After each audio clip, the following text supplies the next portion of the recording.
Bab 7. Master Gu memiliki 9 peringkat. Harta peninggalan biksu arak bunga. Segera seminggu berlalu. Manusia di atas semua makhluk, Gu adalah esensi dari surga dan bumi. Di dunia ini ada ribuan spesies Gu yang tak terhitung jumlahnya. Mereka tinggal di mana-mana di sekitar kita. Di tanah, di semak-semak, bahkan di tubuh binatang buas. Ketika manusia terus menyebar dan bertumbuh, para sarjana di masa lalu, secara bertahap mengungkap misteri Gulido. Mereka yang telah membuka aperture, menggunakan esensi purba mereka sendiri untuk memberi makan, menaklukkan dan memanipulasi Gu. Orang yang telah berhasil melakukan semua itu adalah apa yang kita sebut Gu Masters. Dan kalian semua telah berhasil membuka aperture di upacara kebangkitan 7 hari yang lalu. Dengan koagulasi laut purba, saat ini kamu semua adalah Master Gu peringkat 1. Di Akademi Desa, sesepuh akademi berbicara dengan percaya diri dan tenang. Di depannya ada 57 siswa. Duduk dan mendengarkan dengan penuh perhatian. Misteri dan kekuatan Gu telah berakar dalam di hati para pemuda sejak lama. Dengan demikian para siswa sangat tertarik dengan segala sesuatu yang diajarkan. Dan dikatakan oleh penatua, pada saat ini seorang remaja muda mengangkat tangannya. Dengan seizin penatua, dia berdiri dan bertanya, "Tuan Penatua, saya sudah tahu ini sejak saya kecil. Ada peringkat 1 Gu Masters. Peringkat 2 dan seterusnya. Dapatkah Anda menjelaskan lebih detail kepada kami?" Guru Gu Yue mengangguk dan melambaikan tangannya untuk meminta pemuda itu duduk. Gu Masters memiliki 9 peringkat, dari bawah ke atas. Peringkat 1, peringkat 2, peringkat 3 hingga peringkat 9.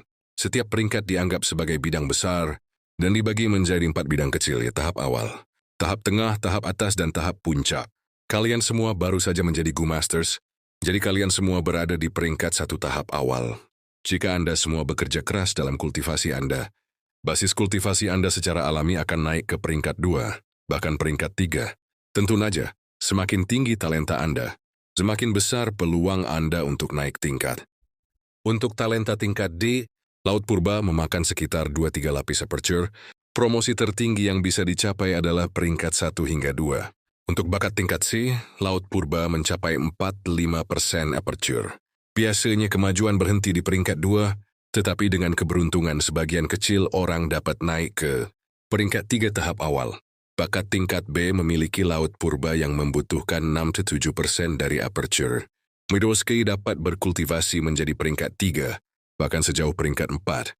Adapun bakat tingkat A, energi di Laut Purba lebih banyak, 59% dari aperture. Orang dengan bakat semacam ini secara alami akan menjadi orang paling berbakat dan paling cocok untuk kultivasi Gu Master, mampu mencapai peringkat 5. Sedangkan untuk Master Gu yang berada di peringkat 6 ke atas, mereka semua adalah legenda. Saya juga tidak jelas tentang spesifiknya. Di klan Gu Yue tidak pernah ada penampilan Master Gu peringkat 6. Tapi Master Gu peringkat 4 dan peringkat 5 pernah kita miliki sebelumnya. Semua telinga remaja itu berdiri tegak. Mata mereka bersinar terang ketika mereka mendengarkannya. Banyak dari mereka yang tidak bisa membantu tetapi melihat Gu Yefengshou yang duduk kaku di baris pertama.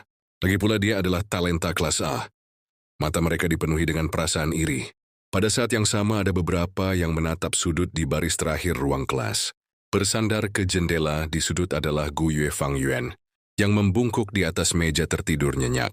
"Lihat, dia masih tidur," bisik seseorang. Dia tidur terus-menerus selama seminggu. Namun dia masih belum bangun. Seseorang memotong. "Ada lagi. Saya mendengar bahwa dia terjaga sepanjang malam. Berkeliaran di tepi desa, minum. Ada orang yang sudah melihatnya lebih dari sekali. Tampaknya dia memegang botol anggur di malam hari, mati mabuk di luar. Untungnya sias, beberapa tahun ini, lingkungan desa telah dibersihkan, jadi lebih aman." Rekan-rekan sekolah itu berbisik di sana-sini, membiarkan semua jenis gosip kecil menyebar dengan cepat. Harap pukulannya terlalu besar. Seseorang dipuji sebagai jenius selama bertahun-tahun, tanpa diduga berakhir, menjadi bakat kelas C pada akhirnya, hehe. Kalau saja itu masalahnya. Dari semua orang, adik laki-lakinya dianugerahi bakat kelas A, saat ini menjadi pusat perhatian, menikmati perawatan terbaik. Adik laki-laki menjulang ke langit, sementara kakak laki-laki itu jatuh ke tanah tut-tut, kain. Saat diskusi di antara para siswa semakin keras, alis penatua akademi itu menjadi berkerut. Di seluruh kelas, semua remaja duduk dengan penuh hormat, menunjukkan keaktifan. Ini membuat Fang Yuan yang sedang tidur di atas mejanya menonjol, sehingga merusak pemandangan. Sudah seminggu, tapi dia masih sangat putus asa. Awalnya saya pasti salah dengan dia. Bagaimana mungkin orang seperti ini menjadi jenius? Pikir sesepuh itu dengan tidak puas. Dia telah berbicara berkali-kali dengan Fang Yuan mengenai masalah ini, tetapi tidak ada hasilnya. Fang Yuan masih melakukan apapun yang dia suka. Dia akan tidur di setiap kelas, membuat penatua yang bertugas mengajar mengalami sakit kepala yang sangat frustrasi. Lupakan saja. Dia hanya kelas C. Jika dia bahkan tidak bisa menahan pukulan semacam ini, membesarkannya dengan temperamen, semacam itu hanya akan berakhir, menyia-nyiakan sumber daya klan, tidak menghasilkan hal baik. Hati sesepuh itu dipenuhi dengan kekecewaan terhadap Fang Yuan. Fang Geng hanya kelas C, dibandingkan dengan adiknya Fang Zheng yang merupakan talenta kelas A. Seseorang yang layak untuk klan menghabiskan sejumlah upaya untuk mendidiknya. Sementara sesepuh akademi memikirkan semua ini, dia juga menjawab pertanyaan terakhir. Dalam sejarah klan, ada banyak tuan yang kuat. Untuk peringkat 5 master ada 2. Salah satunya adalah kepala klan generasi pertama, leluhur kita. Dia adalah orang yang mendirikan desa Guyue. Satu lagi adalah kepala klan keempat. Dia memiliki bakat luar biasa dan berhasil mengolah semua jalan ke ranah Master Gu peringkat 5. Jika bukan karena serangan licik biksu iblis arak bunga yang tercela itu, dia mungkin bisa mencapai peringkat 6. Tapi siapa yang tahu? Saat dia mengatakan ini, dia menghela nafas panjang. Di bawah peron, para pemuda mulai berteriak dengan marah. Ini semua karena biksu iblis arak bunga itu. Dia terlalu jahat dan licik. Sayang sekali bahwa pemimpin klan keempat kita berhati lembut dan murah hati, dan Medan meninggal pada usia muda. Kalau saja aku dilahirkan beberapa ratus tahun sebelumnya, jika aku melihat iblis itu, aku akan merobek wajahnya yang jelek. Kepala klan keempat dan cerita. Biksu arak bunga adalah sesuatu yang diketahui seluruh klan Guyue.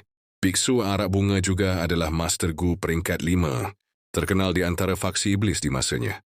Selama bertahun-tahun sebagai pencuri bunga, beberapa ratus tahun yang lalu, ia melakukan perjalanan ke Gunung Qingmao. Dia berusaha melakukan kejahatan di desa Guyue, tetapi akhirnya ditemukan oleh pemimpin klan generasi keempat. Setelah pertempuran yang sangat dahsyat, biksu arak bunga dipukuli sampai ia harus berlutut memohon belas kasihan. Kepala klan keempat penuh belas kasih dan baik hati, berniat untuk mengampuni hidupnya. Namun biksu arak bunga tiba-tiba meluncurkan serangan diam-diam, berhasil menimbulkan luka berat pada kepala klan keempat.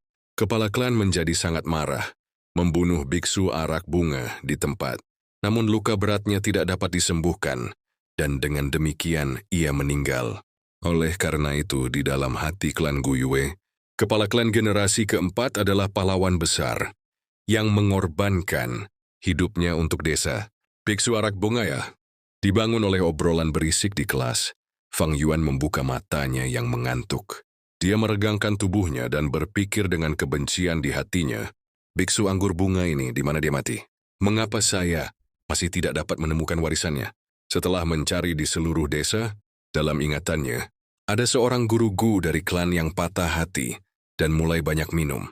Sekitar 2 bulan kemudian dari sekarang, lelaki itu mabuk berat ketika dia berbaring di luar desa. Aroma anggurnya yang berat tanpa disadari menarik cacing liquor. Master Gu itu sangat gembira, dia ingin menangkapnya. Cacing liquor itu cepat-cepat melarikan diri. Master Gu itu mengejarnya secara diam-diam. Dia mengikuti jejak cacing liquor. Itu lalu menemukan pintu masuk lubang, bawas tanah dan memasukinya. Cacing liquor adalah jenis Gu yang sangat berharga dan mahal. Gu Master yang setengah mabuk itu memutuskan untuk mengambil risiko dan memasuki lubang.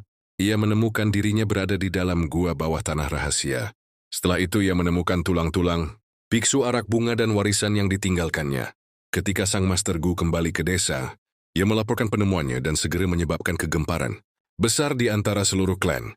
Kemudian Gu Master itu mendapat banyak manfaat, basis kultivasinya tiba-tiba menjadi luar biasa. Kekasihnya yang pernah meninggalkannya sebelumnya tertarik padanya lagi, dan dia menjadi pembicaraan klan untuk sementara waktu. Sayangnya aku hanya mendengar sedikit tentang berita ini, jadi aku tidak tahu di mana lokasi yang akurat. Aku sendiri tidak menyangka kalau aku akan dilahirkan kembali sampai hari ini. Biksu arak bunga, di mana kamu mati? Beberapa hari ini dia telah membeli banyak anggur. berkeliaran di sekitar desa begitu malam tiba. Dia ingin menggunakan aroma minuman keras untuk menarik cacing likur. Sayangnya dia tidak pernah melihat cacing likur muncul, membuatnya merasa sangat kecewa. Jika aku bisa menemukan cacing likur itu dan membuatnya menjadi gu vitalku, itu akan jauh lebih baik daripada pendarbulan gu milik klan. Dalam sekejap mata sudah April, tidak ada banyak waktu tersisa. Fang Yuan menghela napas dan menatap keluar jendela. Di bawah langit biru dan awan putih, pegunungan hijau membentang ke kejauhan. Di sekitarnya ada hutan bambu. Ini adalah bambu tombak unik Gunung Qingmao. Masing-masing tongkat bambu lurus seperti garis, ujung bambu sangat tajam seperti ujung tombak. Tidak jauh dari sana terlihat hutan sudah berubah hijau. Tunas lunak tumbuh di lautan warna hijau kuning.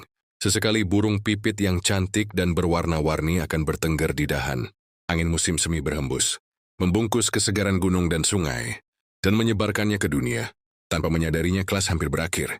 Penatua akademi akhirnya memberitahu, minggu ini saya telah mengajari Anda semua cara merenungkan dan memeriksa laut purba, aperture Anda sendiri, dan bagaimana bermeditasi dan menggerakkan esensi purba di dalam tubuh Anda. Sekarang adalah saatnya bagi Unes semua untuk memiliki vital gu Anda. Setelah kelas ini berakhir, Anda semua tahu akan pergi ke ruang gu akademi dan memilih cacing. Setelah memilih gu Anda, Lara Kualaing fokus untuk menaklukkannya. Ketika Anda akhirnya menaklukkan gu Anda, maka Anda dapat kembali ke akademi dan melanjutkan menghadiri kelas. Pada saat yang sama, ini adalah penilaian pertama Anda. Siapapun yang bisa menyelesaikan penilaian ini terlebih dahulu akan diberi hadiah, sejumlah 20 batu purba.